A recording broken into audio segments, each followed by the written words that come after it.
Viewers, कुछ वैज्ञानिकों को बर्फ के अंदर एक बहुत ही बड़ी स्पेसशिप मिल जाती है, लेकिन उसे बाहर निकालने के बाद उन सभी के साथ जो हुआ वो एकदम दिल दहला देने वाला मंजर था। कहानी की शुरुआत में हमें एक बर्फीला आइलैंड दिखाया जाता है, जहाँ पर 3 वैज्ञानिक अपने गाड़ी में बैठकर कुछ रिसर्च कर रहे थे। दरअसल उन्हें अपने डिवाइसेस पर एक सिग्नल मिला था कि इस बर्फ के नीचे कुछ तो है, इसीलिए वो सब इस जगह पर ढूंढने निकल आए थे। हालांकि कुछ दिनों से उन्हें कुछ भी हाथ नहीं लगा है, पर तभी भी वो अपनी रिसर्च जारी रखते हैं। यहाँ बर्फ के ऊपर थोड़ी दूर आने के बाद उनके डिवाइसेस का सिग्नल काफी ज्यादा बढ़ गया था, लेकिन अब देखते ही देखते उनकी पूरी गाड़ी बर्फ के अंदर गिर जाती है। रिसर्चर्स तो कैसे भी करके अपनी जान बचा रहे थे, लेकिन उनकी गाड़ी तो नीचे जाकर एक जगह पर अटक जाती है। पर वहाँ पर तो उन लोगों ने बर्फ के अंदर दफन एक बहुत ही बड़े स्ट्रक्चर को देखा। ये स्ट्रक्चर और कुछ नहीं बल्कि एक स्पेसशिप थी, यानी कि उन लोगों ने अब तक की सबसे बड़ी खोज कर ली है। वो वैज्ञानिक रेस्क्यू टीम को मैसेज करके यहाँ पर बुला लेते हैं। कुछ ही देर बाद वैज्ञानिकों को रेस्क्यू करके उनके हेडक्वार्टर में ला दिया गया था। वो साइंटिस्ट अपनी टीम को सारी बातें बता देते हैं कि कैसे उन्होंने बर्फ के अंदर एक बहुत ही बड़ी स्पेसशिप देखी थी, इसीलिए अब उनकी टीम रिसर्च करने के लिए वहाँ चली जाती है। उस टीम में केट नाम की एक वैज्ञानिक थी जो अभी अभी ज्वाइन हुई थी। वो सब तो बिना टाइम वेस्ट किए उस जगह जाकर स्पेसशिप को देखने लग जाते हैं। सच में वो स्पेसशिप ना बहुत बड़ी थी, और अगर ये न्यूज बाहर चली गई तो सभी लोग शॉक हो जाएंगे। इसीलिए रिसर्चर्स ये सारी चीजें देखने के बाद किसी को ना बताने के लिए कहते हैं। केट और बाकी टीम में जब स्पेसशिप को देखकर बाहर आ रहे थे, तभी उन्हें बर्फ के अंदर कुछ अजीब सी चीज जमी हुई मिलती है। वो देखने से किसी अनजान जानवर जैसी दिख रही थी।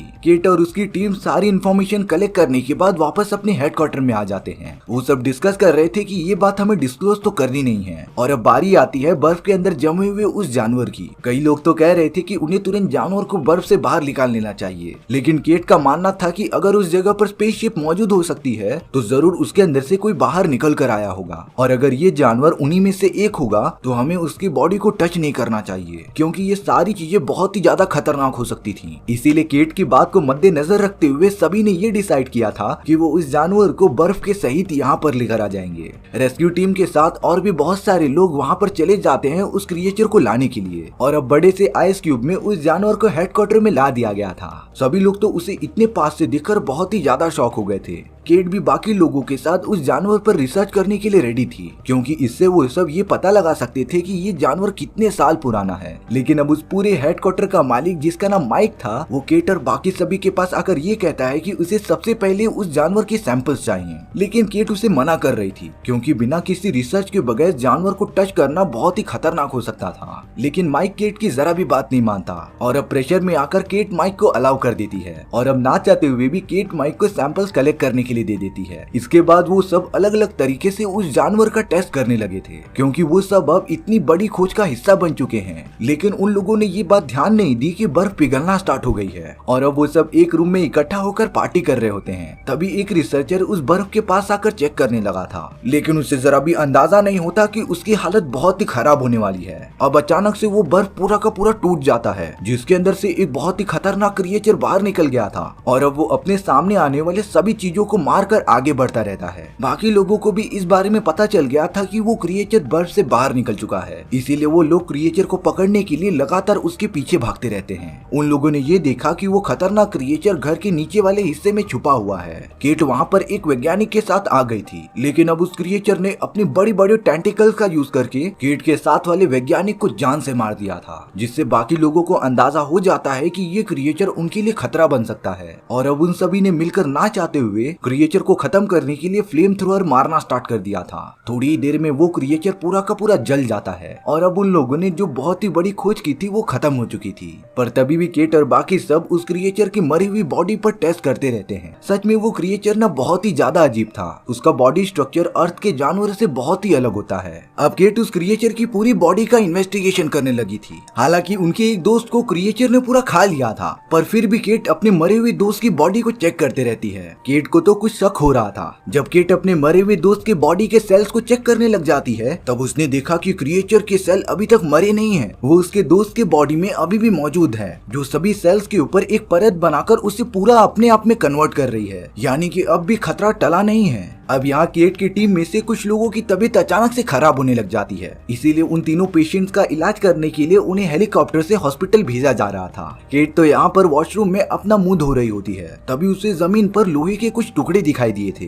ये टुकड़े दांत की जगह पर लगाए जाने वाली चीजें थी, जिसे उसके कुछ टीम मेंबर्स लगाया करते थे, लेकिन अब उन्होंने ये पता नहीं क्यों अपने दांत से निकाल दिया था। केट अब सारी चीजें एकदम साफ साफ समझ गई थी। उसे ये तो अंदाजा था कि वो क्रिएचर अपने सेल्स का यूज करके हम पर हावी हो रहा है, लेकिन उस क्रिएचर्स के सेल को मेटल बिल्कुल बर्दाश्त नहीं होता, इसीलिए वो पूरी कोशिश कर रही है कि इंसानी दिमाग पर कंट्रोल कर ले और मेटल को उनके बॉडी से निकाल दे। यानी कि वो पेशेंट जिनकी तबीयत अचानक से खराब हो गई थी, दरअसल वो सब इन्फेक्टेड हैं। केट तुरंत भागी भागी हेलीकॉप्टर के पास आने लगी थी, लेकिन अब देर होने के कारण वो हेलीकॉप्टर तो निकल चुका था। केट चिल्लाने लगती है कि हेलीकॉप्टर को नीचे लेकर आओ, लेकिन हेलीकॉप्टर केट की रेंज से दूर हो चुका था और अब जिसका डर था वही हो गया। वो तीनों साइंटिस्ट जो हेलीकॉप्टर में मौजूद थे, उनमें से एक के ऊपर वायरस का असर होने लगा था और अब वो पूरा का पूरा एक खतरनाक क्रिएचर में कन्वर्ट हो जाता है, जिसने हेलीकॉप्टर में बैठे हुए सभी लोगों पर हमला कर दिया था और अब हेलीकॉप्टर भी एकदम डिसबैलेंस होकर कहीं दूर चली जाती है। केट और बाकी सब तो इस इंसिडेंट से बहुत ज्यादा डर गए थे। हालांकि केट को इन सारी चीजों के बारे में पता चल गया था, लेकिन आखिरकार वो इसमें कर भी क्या सकती थी। इसके बाद जब केट वॉशरूम में आती है, तब वहाँ पर जो खून लगा हुआ था वो पूरा का पूरा साफ हो चुका होता है, जिससे कि केट को अंदाजा हो गया था कि और भी कोई है जो वायरस से इन्फेक्टेड है और वो ये सारी चीजें सबसे छुपाना चाहता है। इसीलिए केट अपने बाकी बचे हुए टीम मेंबर्स के सामने आकर ये कहती है कि उन्हें ये जल्द से जल्द पता करना पड़ेगा कि कौन इन्फेक्टेड है और कौन नहीं। इसीलिए उन सभी की बारी बारी से टेस्ट की जाएगी और अगर किसी को लगता है कि वो इन्फेक्टेड है तो वो पहले ही आगे आ जाए, ताकि उसे आइसोलेट करके उसका इलाज करना पॉसिबल कराया जा सके। लेकिन यहाँ पर तो बाकी वैज्ञानिक काफी डर गए थे, वो सब यहाँ से जाने की मांग करते हैं। लेकिन केट ने बताया कि अगर हमें से कोई भी एक इन्फेक्टेड निकला ना, तब अगर वो बाहर भी चले गए ना तो वो वायरस वहाँ पर भी फैल जाएगा, इसीलिए उन्हें यहीं पर रुककर बड़ी सावधानी से काम लेना पड़ेगा। अब कुछ देर बाद केट के पास एक औरत आती है जो बता रही थी कि उसे पता है कि कौन सा आदमी इन्फेक्टेड है। हालांकि केट उस औरत की बात सुन रही होती है, लेकिन उस औरत के बिहेवियर में कुछ अजीब सा दिख रहा था। केट जब काम करने के लिए पीछे मुड़ती है, तभी वो औरत एक बहुत ही खतरनाक क्रिएचर में कन्वर्ट होने लगी थी, यानी कि कोई और नहीं बल्कि वही औरत इन्फेक्टेड होती है। केट उस क्रिएचर को देखकर तुरंत वहाँ से भागने लगी थी। वो क्रिएचर तो सामने आने वाले सभी को मारता ही जा रहा था, लेकिन केट का लक काफी अच्छा होता है। वहाँ पर उनका ही एक टीममेट आ गया था जो क्रिएचर के ऊपर फ्लेम थ्रोअर मारते रहता है और अब वो क्रिएचर पूरी की पूरी जल जाती है। सारी चीजें खत्म होने के बाद केट को अभी भी डाउट था कि कोई और है जो इन्फेक्टेड है और अब उन्हें ये जल्द से जल्द पता करना पड़ेगा कि आखिर वो सब है कौन। तभी बर्फीले तूफान में से दो लोग चलकर वापस आते हैं। ये वही लोग थे जो हेलीकॉप्टर के एक्सीडेंट में बच गए थे और अब वो उनके हेडक्वार्टर में सही सलामत पहुंच जाते हैं, लेकिन उन दोनों को अलग ही रखा जाता है क्योंकि हो सकता है कि वो दोनों भी इन्फेक्टेड हों। अब ये सारी चीजें होने के बाद जेन और बाकी सब जब अपने हेडक्वार्टर में लौटते हैं, तब उन्होंने देखा कि उनके लैब में आग लग चुकी है। उस जगह पर क्रिएचर की बाकी बची हुई बॉडी और ब्लड सैंपल्स रखे हुए थे। ये जरूर उसी आदमी ने किया होगा जो इन्फेक्टेड होगा, पर केट के पास और भी ज्यादा तरीके थे कि कैसे वो पता लगा सके कि कौन इन्फेक्टेड है और कौन नहीं। केट सभी के मुंह के अंदर मेटल डिटेक्ट करने लगती है, जिससे कि वो पता लगा सके कि कौन इन्फेक्टेड है। दरअसल जिसकी भी बॉडी में मेटल प्रेजेंट रहेगा, क्योंकि वो सारे वायरस मेटल से बहुत ही दूर भागते थे और वो अपनी बॉडी में मेटल एक्सेप्ट ही नहीं कर सकते, क्योंकि मेटल की वजह से उनका म्यूटेशन एकदम से रुक जाता था। काफी अच्छे से चेक करने के बाद केट को 4 लोग मिलते हैं जिनके बॉडी में मेटल था ही नहीं, इसीलिए इन चारों के ऊपर शक आता है कि ये चारों इन्फेक्टेड हो सकते हैं। उन सभी के ऊपर तो कड़ी निगरानी रखी गई थी। इसके बाद केट उन दोनों सर्वाइवर्स को भी लाने के लिए कहती है ताकि वो उन दोनों की भी बॉडी में टेस्ट कर सके। जब कुछ वैज्ञानिक उन दोनों सर्वाइवर्स को लाने जाते हैं, तब उन्हें वहाँ पर कोई भी नहीं दिखाई देता, यानी कि वो दोनों यहाँ से भाग चुके हैं। तभी एक वैज्ञानिक ने उन दोनों सर्वाइवर्स को देख लिया था। उन सर्वाइवर्स में से एक का नाम सैम होता है। दरअसल अब वो दोनों सर्वाइवर्स इन सभी को अपने लिए खतरा मान रहे थे, इसीलिए सैम और उसका दोस्त बाकी वैज्ञानिकों पर गोली चला देते हैं और अब वहाँ पर फायरिंग स्टार्ट हो गई थी, जिसकी वजह से एक बड़ा धमाका होता है। एक वैज्ञानिक तो उसमें मारा गया था, लेकिन अब वो दोनों सर्वाइवर दूसरे वैज्ञानिक को पकड़कर हेडक्वार्टर में लाते हैं, क्योंकि वो दोनों तो सिर्फ अपना प्रोटेक्शन कर रहे होते हैं। लेकिन जब उस घायल आदमी को हेडक्वार्टर में लाया जा रहा था,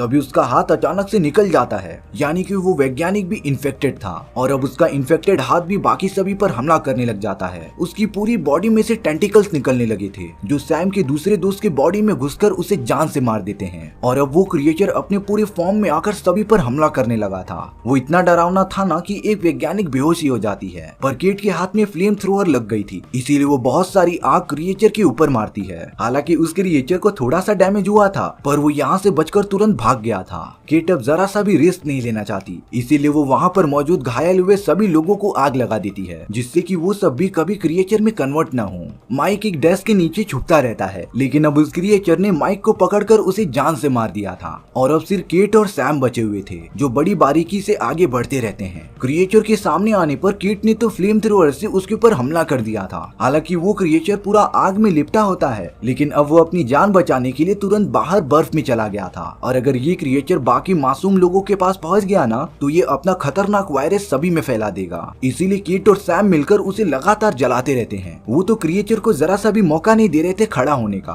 और अब काफी देर तक जलाने के बाद उस क्रिएचर के सेल्स अपने आप ही फटना स्टार्ट हो गए थे, जिससे कि थोड़ी देर बाद क्रिएचर की मौत हो जाती है। हालांकि केट को लग रहा था कि अब सारी प्रॉब्लम सॉल्व हो जाएगी, लेकिन अब पीछे से माइक एक ट्रक में बैठकर बाहर निकलता है, जो अभी तक मरा नहीं था, लेकिन शायद से वो पूरी तरीके से इन्फेक्टेड हो चुका था। वो तो ट्रक लेकर सीधा स्पेसशिप की तरफ बढ़ने लगता है। केट और सैम भी ये देखकर लगातार उसका पीछा करने लगे थे। दरअसल माइक के इन्फेक्टेड होने के बाद वायरस उसे लगातार कमांड दे रहा था कि वो स्पेसशिप को चालू करके यहाँ से निकल जाए, लेकिन केट और सैम डिसाइड करते हैं कि वो स्पेसशिप को ही डिस्ट्रॉय कर देंगे। वो दोनों वहाँ पर पहुंचकर अपने हाथ में एक बॉम्ब ले लेते हैं, लेकिन यहाँ पर माइक भी पूरा का पूरा क्रिएचर में कन्वर्ट हो चुका था, जो देखते ही देखते केट और सैम पर हमला कर देता है। इन सारी चीजों में केट के हाथ में जो बॉम्ब था वो दूर जाकर गिर गया था और अब वो क्रिएचर लगातार केट और सैम पर हमला करना स्टार्ट कर देता है। लग रहा था कि वो क्रिएचर केट को खा ही लेगा। केट लगातार उस बॉम्ब की तरफ जाने लगती है। बहुत कोशिश करने के बाद केट ने वो बॉम्ब ले लिया था और अब वो डायरेक्टली उसे क्रिएचर के मुंह के अंदर मार देती है, जिससे कि कुछ ही देर में वहाँ पर एक बहुत ही बड़ा ब्लास्ट होता है। हालांकि केट और सैम सही सलामत बाहर निकल गए थे और अब उस क्रिएचर के साथ पूरी स्पेसशिप भी डिस्ट्रॉय हो जाती है। सभी लोगों में से केट और सैम भी एंड में सरवाइव करते हैं। उन दोनों ने डिसाइड किया कि वो तुरंत यहाँ से निकल जाएंगे, पर जब वो दोनों गाड़ी में बैठ रहे होते हैं तभी केट को सैम के बिहेवियर में कुछ चेंजेस दिखाई देता है। साथ ही साथ केट ने ये नोटिस किया था कि सैम ने जो अपने कान में इयररिंग्स पहने थे उसने मेटल के इयररिंग्स निकालकर प्लास्टिक में कन्वर्ट कर दी थी और ये निशानी हो सकती है सैम के इन्फेक्टेड होने की। केट सैम से बार बार पूछते रहती है कि वो इन्फेक्टेड है कि नहीं, लेकिन सैम तो एकदम नॉर्मल बिहेव कर रहा था। दरअसल केट का शक एकदम सही होता है। सैम जब इन्फेक्टेड हुआ तब ये बात समझ गया था कि कान के मेटल वाले इयररिंग्स की मदद से वो म्यूटेट नहीं कर पाएगा, इसीलिए उसने मेटल को कन्वर्ट करके प्लास्टिक में बना दिया ताकि वो म्यूटेट भी हो जाए और केट को शक भी ना हो। लेकिन केट उससे कई ज्यादा स्मार्ट होती है और अब केट बिना कुछ सोचे समझे सैम के ऊपर फ्लेम थ्रोअर मारने लग जाती है, जिससे कि सैम पूरा का पूरा जल चुका था। सैम के मुंह के अंदर से उसी क्रिएचर की आवाजें आने लगी थी, जिससे कि केट समझ जाती है कि उसका डिसीजन एकदम सही था और अब उसने सैम को पूरा का पूरा जला दिया था। एंड में बचती है तो सिर्फ केट। केट तो दूसरी गाड़ी लेकर वहां से निकल पड़ी थी। वो एंड तक इसीलिए सरवाइव कर पाई क्योंकि उसने स्टार्टिंग से ही सारे प्रिकॉशंस लिए थे और वो सबसे ज्यादा चालाक भी होती है। इसी के साथ हमारी ये कहानी यहीं पर खत्म हो गई थी। सो व्यूअर्स, आपको ये स्टोरी कैसी लगी कमेंट सेक्शन में बताना भूलना मत। और अगर आपको मेरा एक्सप्लेनेशन 1% भी अच्छा लगा होगा ना, तो वीडियो को लाइक एंड चैनल को सब्सक्राइब जरूर कर देना, क्योंकि सच में इससे मुझे बहुत ज्यादा मोटिवेशन मिलेगा आपके लिए इसी तरीके की मजेदार स्टोरीज ढूंढ कर लाने के लिए। तो मिलते हैं नेक्स्ट वीडियो में। सी या।